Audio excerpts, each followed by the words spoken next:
Welcome to the Top Corner Podcast, and today's host is me, and my co-host, William. Me is Jordan. Me too. All right, so we have a good little Champions League edition, some interesting things to talk about. Yeah, well, we had Paris, AC Milan. I want to say that was a great game from both sides, but I thought AC Milan would come in blazing. What I mean is, I thought Real would be much more aggressive. Mm-hmm. I didn't see the Real of the weekend, although they lost, but I didn't see that. And Paris played a great game. Let me tell you something. How was Lee's performance? Lee had a goal before Dembele. How about that? Yeah. Well, and Dembele just can't score. He can't score. He was dispossessed way too easily. Yeah. In very strange moments. Like I understand getting deep inside the box and having people close you down, and you completely run out of room. Yeah. He would be in a one-on-one with plenty of options, plenty of spaces to take. And he either tries a bit of skill, he tries to put his back to ball, and just immediately gets dispossessed. That was a very strange thing to see. But yeah, Lee scored first. That was a good team goal as well. Yeah. But you really have to look at PSG started very well, and Milan had a couple of little bouts of energy that came up, and you thought that something was going to happen. Marquinhos and Skriniar still look weak at the back. PSG do not look great defensively, despite the fact that Milan just can't score. That's the thing as well. They have 0 goals in their last 5 Champions League appearances, Milan. Mm-hmm. That's unacceptable. Yeah. And when we start talking about the actual group stage predictions, we're only going to talk about a couple of matches today very briefly, and then kind of talk about the group stages themselves. Yeah. So Hakimi, it was interesting. It's a very quiet game. It was very quiet on his side, and when you look at his heat map, he was more at the back. So I don't know if he was just not wanting to come in high because he will get exposed on that side. Because if, Hakimi usually is so high, sometimes you think this guy might be a midfielder or winger, and you forget that he is actually a right back. Yeah. So. I don't know if that was like per coach. It was like don't let it. It was probably tactical. It was probably saying like because they do have a defensive on paper. Milan have a good front three. Yeah, a very quick, aggressive front three, and it would have been Hakimi and Pulisic. Yeah, and you think that because Pulisic is the most aggressive, not the quickest. Yeah, he's quicker than Giroud, but that's whatever. But no, like high-flying, fast front three, acrobatic. Yeah. But they did not come to play in any facet of the game. Yeah. Tomori had an awful game. The midfield couldn't get anything together. True. The front three just could not shoot straight. Rafael Leao at one point in the second half when they're down 3-0, he's doing step-overs in the midfield. Yeah. What are you doing? What is going on? Like, the energy was taken out of them, but it looked like they never even really got off the bus. And it was funny because I take notes and I think about what we're going to talk about because I know that you like Ousmane Dembele. Yeah. And when he scored the goal, it was ruled offside, but it took them a second to figure it out. Right before he'd scored the goal, I was thinking to myself, I was like, man, he is just not getting shit together today. Yeah, he's getting dispossessed, and he's just nowhere to be found. And then he scores. I'm like, son of a bitch. Now I'm gonna like everything that because I still have to say that because those things did happen. Yeah. But I know that you were gonna be like, well, but he scored. It's like, nope, he didn't actually score. So it's not a very compelling front three when he's involved. Yeah. And it'd be one thing if he was having issues scoring, but was really good at distributing the ball. Mm-hmm. Like really getting the ball where it needed to go, but it's not. He's consistently turning the ball over, and it looked like the issue with PSG a lot of the time is that they really like if they are pressed hard, they shut down. Yeah. If you let them move against you, like they're going to let them be expressive. They're really going to be aggressive with the ball. But Newcastle showed it as well. All you have to do is bear down on them, pressure them, and don't let them go, and they will lay down for you. Yeah. The issue is that AC Milan, they rode a very high line, and yet they didn't aggressively defend. If you're going to ride that high of a line and try to control the ball in the opposing third, you have to be willing to be able to get back as well. They didn't have any energy for that, and that allowed PSG to never really feel too threatened. Yeah. So they could experiment a little bit more, and the midfield played very well. So if we let Lee Kang in. I don't want to butcher his name, but Spot on. if he continues to play at this level and the way he's playing, because he's really technical, he's also like, he will create space, he will poach the way I saw him playing. And I feel like if he still plays like this or at this level, he might be a good replacement for Dembele, because we haven't seen much of him, but it seems like he's more precise, meaning he can score. And it's also really big, means you're adding the tally to the you know. Well, and we also haven't seen much of Zaire Emery, but it looks like it's a promising Zaire start. Emery, I was going to talk he about played him. fantastic Actually, today. I think it's been a lot of matches that I've been seeing him playing, right? And I feel like we don't even talk about him. You know, he's 17 years old. Yes. And it was crazy. I saw him. It's like I feel like we don't talk about him because his game is so much mature than every other young player. Because when he's physically, he's also compelling. He's also composed, and he makes right decision. I saw him playing. This is like the fifth game I'm paying attention to him playing. I'm like, now I see it's like you seen Modric playing. Yeah. You feel like we don't have to talk about him because his experience. We have to talk about the rest, like the Yamal. We have to talk about these other young players. We don't have to, Fermin Lopez. Fernan Lopez, but we don't talk about him. Like, what's happening with this? So, I mentioned him once or twice. I think earlier. I think that it was maybe the game against Nice. Yeah. And then one of the other Champions League appearances. I remember that. You know, I mean, he was a little aimless and directionless. He didn't play poorly, but you could tell that at that moment he was a bit out of his depth. Not saying that he didn't have good games before that, and he most certainly has had good games after that. But he is still not perfect. He is still very young. He is susceptible to kind of letting his youthful energy get the best of him and put him out of position for certain moments. Yeah. But he had an absolutely amazing game. 2 assists. Yeah. Oh, yeah. Absolutely unbelievable. Yeah. Mbappe is still Mbappe. You know, he's gonna be Mbappe. This guy is great. This guy is good. He still looked great, and the only times that he did not look excellent were the ones where you could tell, especially in the first half, these long shots without a lot of commitment. Where what that says to me is, well, no one else is fucking trying, so I've got to. No, that's why I like him. And yes, it is frustrating because it's like he can't do that all the time. Yeah. And I mean, one of the best players in the world can make that work sometimes, but no player can make that work all the time when you're the only guy, and you've got to just throw your hands up and say. And at least he's not saying, "Fuck it, the game's over." He's saying, "Nope, I'll do it myself." And sometimes it works, sometimes it doesn't. And it's crazy because when you watch him, his awareness on the pitch or on the pitch is really amazing. You can tell how.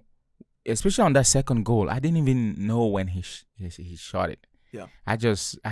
Before I opened my eyes, it was in the goal. I think even the goalkeeper was not expecting it. You know, one dribble feint, you bring back on and you just shoot it in. So it was really an interesting game. I would say overall that's probably a solid 8 on 10. And we also had Newcastle Dortmund. Did you watch the game? I watched the highlight, but I can tell you by the highlight, it looks like Dortmund has. You've seen Harry Potter, right? They have like this, like this blind, I think, cape that you can put on you. I'm kind of surprised that you've seen Harry Potter. I've just two, but I've seen that one at least. Like it's like they put like this blind cape or invisible cape on the goal, and they couldn't see it. They couldn't. It was crazy, and it was one of those games where. Sometimes when you see a 1-0 or a 0-0, you know, you kind of go, ooh, like, kind of dodged a bullet having to watch that whole thing. Because sometimes that means that there are no shots on target. Nobody really gets any sort of build up. Like, nobody really gets in the opposing third at all. Just kind of a standstill in the middle of the park. At least this was not that. No, this game was exciting. A lot of exciting moments, a lot of good chances. Very electric in the first 35 minutes from Newcastle. And Dortmund closed it down when they needed it the most. And Pope had a great game in that first half. He is pretty good. Do you feel like Newcastle this game could have been their game? Do you feel like they missed the opportunity to actually win? They could have. Anthony Gordon alone had 2 goals. Yeah. He hit the post twice. And I think Dortmund collectively, each side had 2 to 3 chances that on another day very easily could have gone in. So, but it was an unlucky match in terms of the ball hitting the back of the net, but the chances, they were all like so many on-target chances, so many great saves, so many great moments of build-up that it's one of the more exciting 1-0 games probably that'll take place this entire season in domestic leagues and in European competitions So as well. this kid, his name is Mencha. Yep. So Mencha was brought in as a potential replacement for Bellingham. Yeah. And he's been playing great. And that game especially, I think he was the man of the match and he scored. And what do you think so far? What do you think of him so far? Is that another investment for Dortmund? Is that another money making? Yeah, I mean, Dortmund is selling this guy next year because they are a selling club. Yeah, it looks like. I mean, a lot of these guys will have 3 seasons, and then they sell for 8 times what they were purchased for by Dortmund.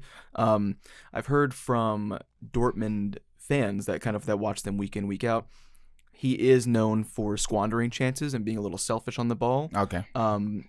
But I mean that's what kind of happens when you get to a bigger club. Yeah. You got to prove something, and that's what happens with a lot of clubs that are strictly selling clubs. They know that if I play well for 2 to 3 seasons, I'm now all of a sudden I'm on the radar for very big clubs, and it's not a knock to Dortmund.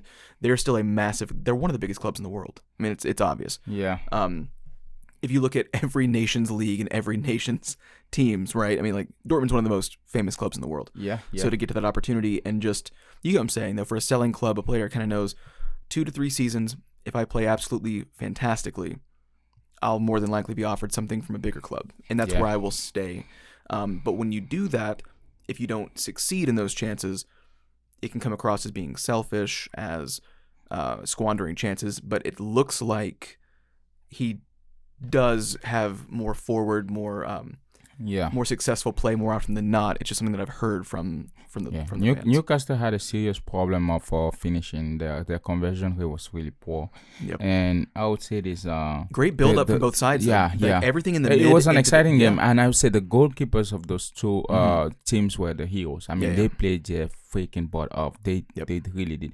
Nick Pope was amazing, and the other goalkeeper Kobel, he was also amazing.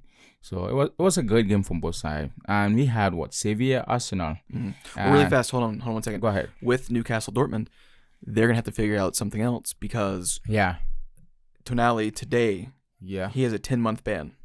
It was what's that for? It was betting. Oh yeah. And, I remember that. I wouldn't mind doing a whole episode on it. Not a whole episode, but like a big segment when he's Italian, things right? are coming out. Yeah. He came from he came from AC Milan, and he was betting on AC Milan, which that's the biggest no-no that you can do is bet on your own team legally. Yeah. And a lot of people have been wondering, did Milan know about this? Yeah. And offload him for good cash? He was not the only one that was involved in that scandal, was he? No. I think there was another player from Newcastle? No, not Newcastle. I think there was another player involved in this. Fagioli was involved from Juventus. Yeah. And Zaniolo from Juventus as well. So it's I mean, you're right. It's the Italian sides, man. They fucking bet on everything. Yeah. But they're going to have to figure out something. And one of the rumors that I saw, and it's a perfect opportunity for the player and both clubs, Newcastle could consider getting Calvin Phillips from Man City. Ooh. It would offload Man City could be like, okay, we're finally done with it. Calvin Phillips can go somewhere where he can really be more expressive. Yeah. And realistically at a side that's more fit to his quality as a player. Yes. Which is not a knock. Newcastle's a big side right now. It's still a Champions League football club. So he's still a Champions League level player. Yeah. Which I do believe that he is. He is. But maybe not for the treble winners. You know what I mean? Yeah. But it seems like, Newcastle get a gift with a good midfielder. Man City get a gift by being able to offload a player that they don't really want there. And then the player gets to have more time on the ball and feel a bit more free. Kind of have that Jack Grealish at Villa freedom rather than having to be slotted in and playing strictly to one facet of the game. But that was the rumor, and that would be a perfect timing as well because it's in the midst of that suspension. You get a good player. I don't know, like that could be a very big January transfer. But anyway, let's kick it to Arsenal Sevilla.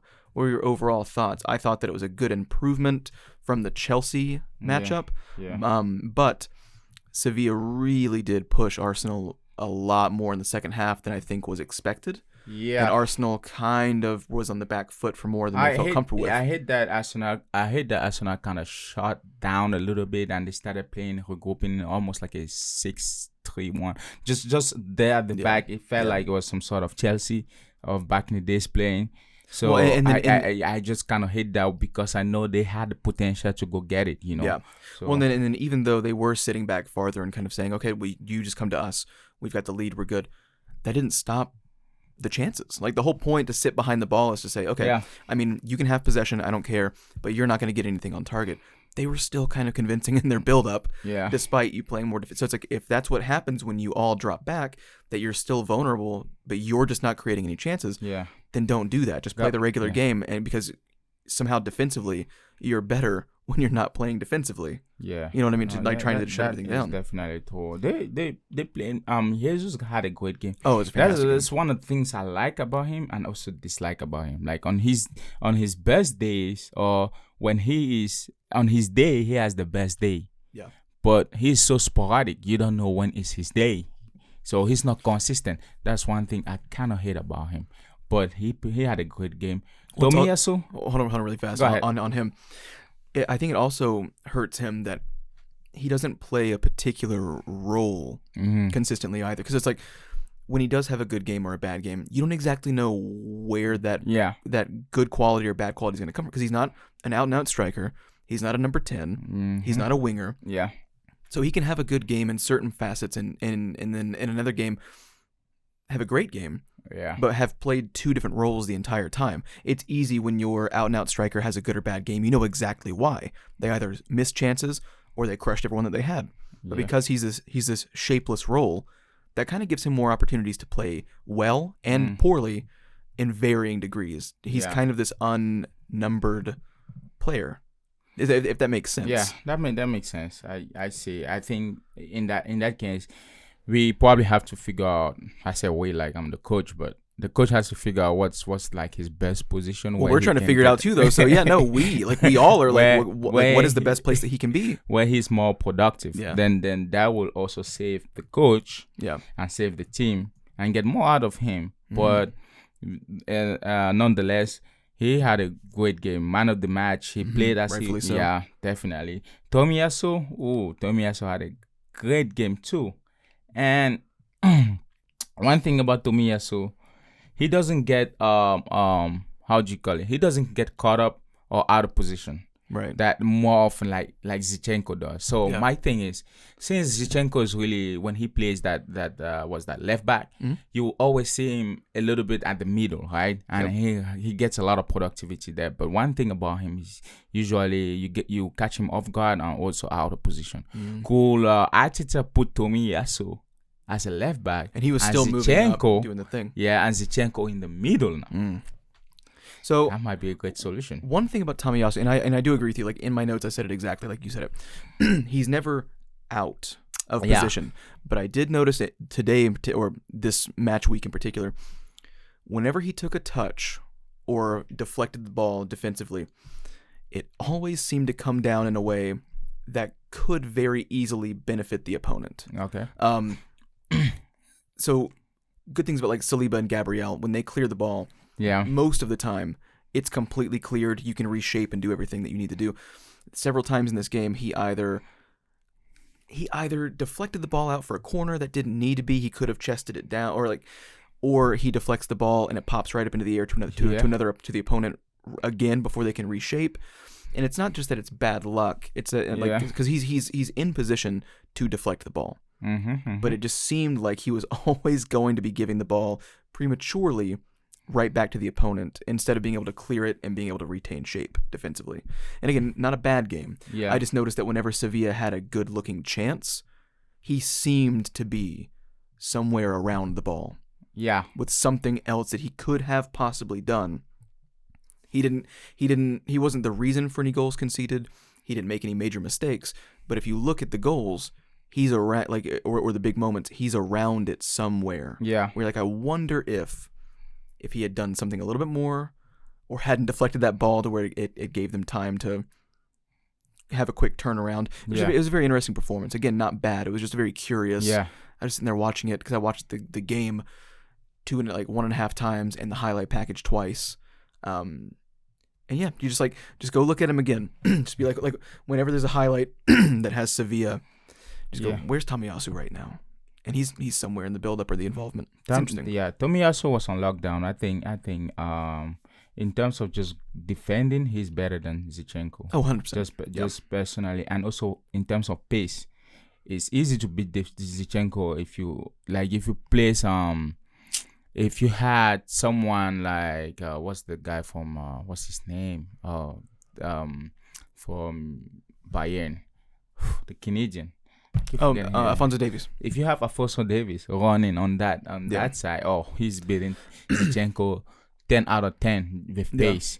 It will be difficult because Tomiyasu with the physical ability and also the fact that he's a little bit bigger and he is fast too. So I think for him playing as a player development, week in week out, I think that will be great for Arsenal. I think that he's earned his spot in the regular rotation. There was an interesting moment, and it's been the last 3 games or so, but really the last 2.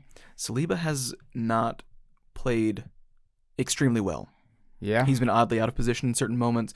There's a moment right at the end of the first half where Naziri comes up and he makes a good approach on net, and Tomiyasu, because he had drifted into the midfield, he is now marking him, and Saliba's pinched over near Ben White. Yeah, and Tomiyasu's not a speed demon, but he does have good pace. He has enough pace to, in theory, have an equal step on a forward. He's pretty. I think it's probably more of timing. He's really good at that. But like Saliba was out of position, and it created a one-on-one run between Naziri and Tomiyasu. Tomiyasu was a little bit late to it, but also that wasn't his. That was his man that was marked.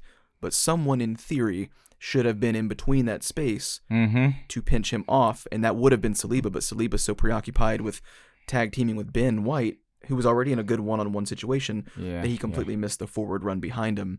Very interesting development of Saliba. I know a lot of people were happy that Martinelli scored a goal, so that was pretty good, I guess. The Jesus-Martinelli duo was really good this week, and that's a good thing because, again, the last 2 weeks, the Odegaard-Saka duo haven't been firing as well as they should. Yeah. So it's good when you have a team like that if one playmaker or one duo that have a lot of playmaking between them aren't performing the way that they should, the other duo can come in and because that's not a highly recognized duo within the Arsenal squad. I mean, they're good playmakers that are known for scoring goals and creating good opportunities, but Saka and Odegaard are known by everybody to be like, that's a good 1-2 punch. So for those two to kind of step up and really manhandle this game and be really the reason that they got the win, that was really impressive. And of course, Declan Rice is just so consistent, and he does all of the thankless things. He's the scrappy player. He's the one that's not flashy, despite that beautiful goal with Chelsea. This past weekend, but good performance overall, though. Yeah, definitely. On the other side, Manchester United kind of just brazen through it. Manchester United had a somewhat of a good game. A lot of people were happy, Onana saving a penalty and Maguire scoring. Maguire, man. And he was the man of the match. So, well, and it was really cool to see that as well. To me, and again, because I just mentioned it, with Odegaard and Saka not playing as well as they should, another duo stepped up.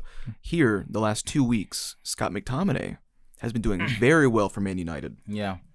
And yet he's the one that conceded the late penalty. Yeah. And then 2 players that have not been playing well for United really stepped up when their player that's been playing at their highest form causes the issue. Maguire gets a nice header, and then Onana makes a massive save. Because in 2 weeks is not enough to say that's our star player or that player's out of form. It's usually more like a month or so. But for McTominay to be playing well and then all of a sudden not play well in this game and concede that, to see the 2 players unlikely to step up. Yeah, that's it. That's what makes a good team. It's definitely a Champions League goalkeeper. Yeah, I think last year he had the best stats for a goalkeeper, and he has more saves and whatnot. But the game, a lot of people and I too, just for confidence boosting, so they can get back their confidence and whatnot. They had a pretty great game, and it was amazing to see them. I guess flourish. I wonder if they ride in the car together sometimes. You know what's After crazy? practice, they just like circle they circle the practice field, going, "What do we do, man? Another day. They hate us so much." You know what's crazy is that on the Mount Rushmore controversies this week again, we had another controversy. Ghana Joe just posted something. He posted a picture of Onana and Maguire. You know, I think Maguire was kind of holding Onana, and he put the something as he put a gorilla. Okay. And people were like, "Oh, damn, man, come on, bro." So who did this? Ghana Joe.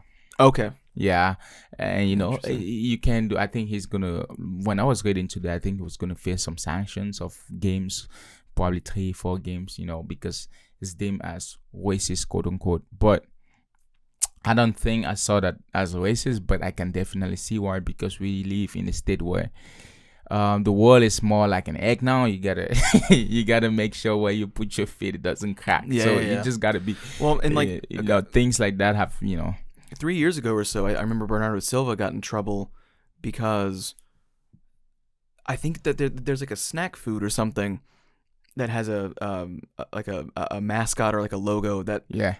it's like it honestly, like, it looks like a sketch of blackface. In Yeah. a way. And I think that he just jokingly like tagged Benjamin Mendy in it.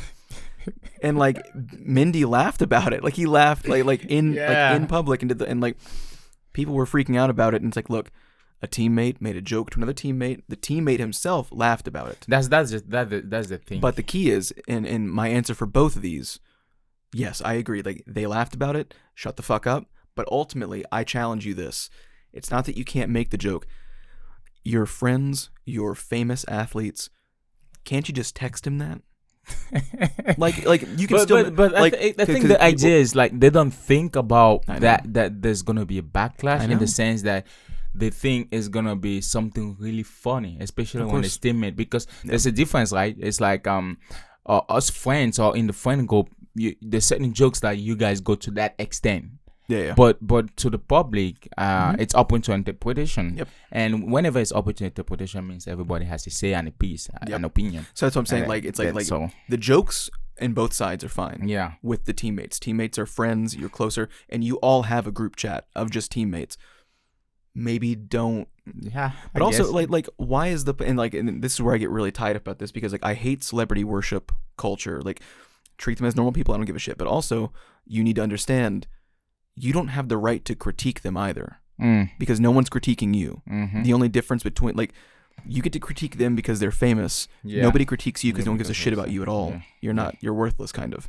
Yeah. So, you don't get the opinion on other people's lives, but also, rich and famous person, except that you're rich and famous, I wouldn't post on social media at all. Yeah. I would be kind of like a Ronaldo situation where the only time that I post is a sponsorship. About making and I money. get paid seriously, but like Got it. I don't need to tag. Be the name out. I don't need to tag my friend Yeah. on Twitter. I'll go text him. No Yeah. one needs to know what we say to each other, frankly, because you're not worth it. Yeah. Why do you get to know what I say to my friend? Fuck you. Yeah, you're gonna Sorry. be I like have a lot of probably feelings like with Neymar. He just posts when he's having parties with his sister. That's it. All about money. And all of a sudden, But- you can't show up to training on Monday. Oh Anyway. yeah, definitely. But team of the week, we had Onana and Maguire. How about that? 2 Manchester United players. The dynamic duo. Yeah, we got Xavi, Simmons, and another guy from Leipzig too. That's pretty interesting. I think it's Rome or something like that. It just means that Leipzig is doing something really good. So yeah, that's one of the teams that I kind of want to keep an eye on. I agree. Because, I agree. I can see them doing certain things, but I'm still wondering who will be the underdog of the Champions League this year.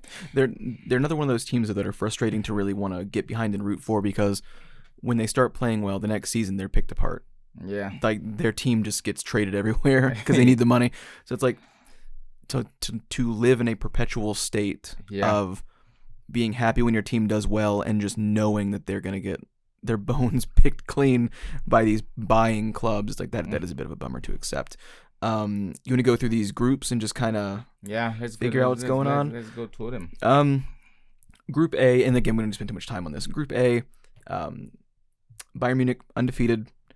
I think that Manchester United will figure it out. But I wouldn't get out of that group. Yeah, but I wouldn't be surprised if they drop down to Europa either. I think that they can outmaneuver Galatasaray once because they've played every team now once. They could make some magic happen. Copenhagen's gone. Sorry, thanks for coming. What do you think about that? Where do you think the United will finish in that group? Probably second, if not third. I see them going back to not going back, but going to Europa League. Yeah, and I think they'd be fine in the Europa League actually.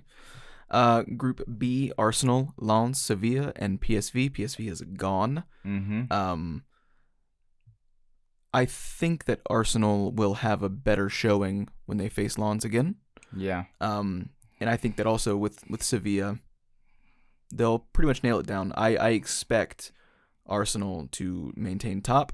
Impressed with Lens so far, though. It's interesting with Lens because they're playing so poorly in the French league, yet they're playing surprisingly well in the Champions League. They're like 14th in their domestic league. It's very interesting to see when teams sort of pick and choose when to play that well. That's because there's no how will I say? I feel like they have nothing to lose. That's why they're playing. And then you have AC Milan, second in the Italian league, and playing horribly. They have 0 goals. Yeah. In the situation. Group C, definitely Napoli and Real Madrid's getting out. Pretty much the exact. Yep. Sorry, Union Berlin. You're bye bye. Yeah, I still can't believe you chose Union Berlin at the beginning of the season. I'm telling you, this guys they must beat. Be crazy. No. They beat Ajax in the Europa League last season, and they played so well in the Bundesliga. I'm telling you, that's. I mean, come on. You're like, what's the expression? You're only as good as your last game. They played fucking great all last season in 2 competitions, and trust me, they're nowhere near my top sides right now. They're playing like what they should be playing like now.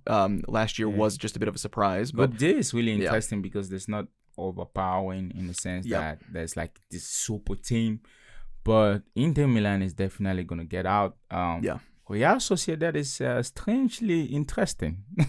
Want to keep an eye on them. So, but they're the first of the group. Their second matchup with Inter Milan might be one to watch. Actually, if we don't watch the full game, we'll at least take some notes on the highlight packages and figure it out. Group E, Feyenoord playing fantastically. What is going on with that? Or at least, I mean, that's kind of the best group that they could get to play the way that they're playing. Atletico Madrid seems to not really be too concerned with they're conceding a lot of goals. For a team that usually is pretty staunch defensively. I kind of expect that to play out the way that it looks right now. Lazio, what happened? They always seemed like they were like they had 2 or 3 seasons where they were. I don't even know if they're going to get a European spot by the end of the season. Like they might be out completely. Because even Atalanta is kind of coming up by them. The crazy group F. You gotta think you gotta think that AC Milan's out, man. A goal difference of -3, 0 goals scored. Dang. And 3 conceded at very inopportune times. That is crazy. They're just not playing that well, man. Paris Saint-Germain is definitely going to qualify. And I don't know whoever thought they were not going to qualify just because they lost to Newcastle. Yeah. That's a blasphemy. Oh, yeah. And I mean, is Newcastle, because they do have, I mean, they're tied on points with Dortmund, but they seem to be scoring more goals overall. Now, a lot of those goals came from the PSG demolishing. Yeah. So maybe that's not very fair, but I will say Dortmund do not seem very keen on scoring a bunch of goals. They're not doing it domestically. They're not doing it in European competition either. I wonder if the table will flip when it's gonna be all how do you call it? The name just hit me in French, but when they're gonna play at homes. Yeah, well, that's the thing, because Newcastle now have to play Dortmund and PSG away. Yeah, so they are in 3rd place right now. Now having to play in the other parks. So I want to and so I still would say that Dortmund maintains that 2nd spot. I'll go ahead and make the prediction now that as it stands right now, is what it will maintain. But Dortmund is 3rd in the group, right? I think so. I see him at second.